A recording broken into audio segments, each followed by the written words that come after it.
Hi friends, welcome to బిట్వీ mom recipes. ఈరోజు మన ఛానల్లో టేస్టీగా జంతికలు ఎలా చేయాలో చూద్దామండి. జంతికలు ఎన్ని రకాలుగా చేసినా టేస్ట్ అనేది చాలా బాగుంటుంది కదండి. డిఫరెంట్ ప్రాసెస్లో చేస్తూ ఉంటారు. మన ఛానల్లో కూడా ఒక 2 ప్రాసెస్లు ఉన్నాయి, వీడియోస్ వాచ్ చేయండి.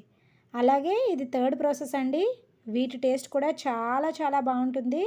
ఈ ప్రాసెస్లో ట్రై చేసి టేస్ట్ని ఎంజాయ్ చేయండి.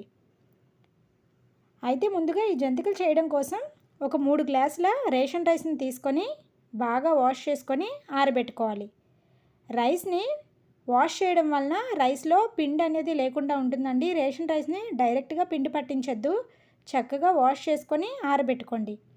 ఇప్పుడు ఈ 3 గ్లాసుల రైస్లోకి 1 గ్లాసు కాబూలీ శనగలు వేసుకొని చక్కగా మెత్తగా పిండి మిల్లిలో పిండి పట్టించుకోవాలి. చూశారు కదండి, బియ్యము కాబూలీ శనగల్ని ఈ విధంగా మెత్తగా పిండి పట్టించుకోవాలి. పిండి పట్టించుకున్న తర్వాత పిండిని చక్కగా జల్లించుకోండి. ఇప్పుడు స్టవ్ పైన ఒక గిన్నె పెట్టుకొని ఒక 3 గ్లాసుల వాటర్ వేసుకొని రుచికి సరిపడా ఉప్పు, ఒక 2 స్పూన్ల ఆయిల్ని వేసుకొని వాటర్ని చక్కగా మరిగించుకోవాలి. వాటర్ ఈ విధంగా మరిగిన తర్వాత స్టవ్ ఆఫ్ చేసుకోవాలి.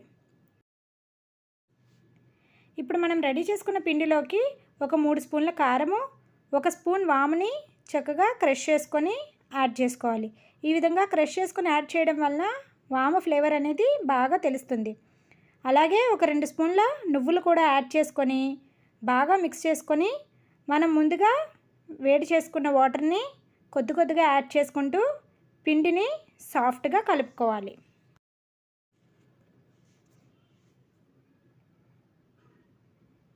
ఈ విధంగా వాటర్ మొత్తం యాడ్ చేసిన తర్వాత చల్లనీళ్ళని యాడ్ చేసుకుంటూ పిండిని చేతితో చక్కగా ఒత్తుకుంటూ కలుపుకోవాలి.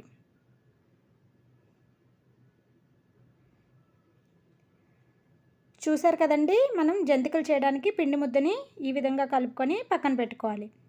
ఇప్పుడు స్టవ్ పైన కడాయి పెట్టుకొని డీప్ ఫ్రైకి సరిపడా ఆయిల్ వేసుకొని హీట్ చేసుకోవాలి. ఆయిల్ వేడయ్యేలోగా మనం రెడీ చేసుకున్న పిండి ముద్దని చక్కగా రౌండ్గా చేసుకొని జంతికల పావులోకి పెట్టుకోవాలి.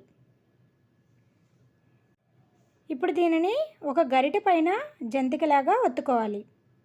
ఈ విధంగా గరిటె పైన ఒత్తుకోవడం వలన మనకి జంతికలన్నీ ఒకటే షేప్లో వస్తాయి. కాబట్టి ఈ ప్రాసెస్లో ట్రై చేయండి. ఈ విధంగా ఒత్తుకున్న జంతికల్ని వేడైన ఆయిల్లోకి వేసుకొని చక్కగా ఫ్రై చేసుకోవాలి. అదేవిధంగా మిగిలినవి కూడా గరిటె పైన ఒత్తుకుంటూ ఆయిల్లో వేసుకొని చక్కగా 2 వైపులా టర్న్ చేసుకుంటూ ఫ్రై చేసుకోవాలి. జంతికలు ఈ విధంగా మంచి గోల్డెన్ కలర్ వచ్చిన తర్వాత వాటిని స్ట్రైనర్లోకి తీసుకోవాలి. అదేవిధంగా మిగిలిన జంతికలు కూడా వేసుకొని చక్కగా ఫ్రై చేసుకొని తీసుకోవాలి. అంతే అండి, ఎంతో క్రిస్పీగా టేస్టీగా ఉండే జంతికలు రెడీ. జంతికలు చెప్పాను కదండి, ఏ ప్రాసెస్లో చేసినా టేస్ట్ చాలా బాగుంటుంది.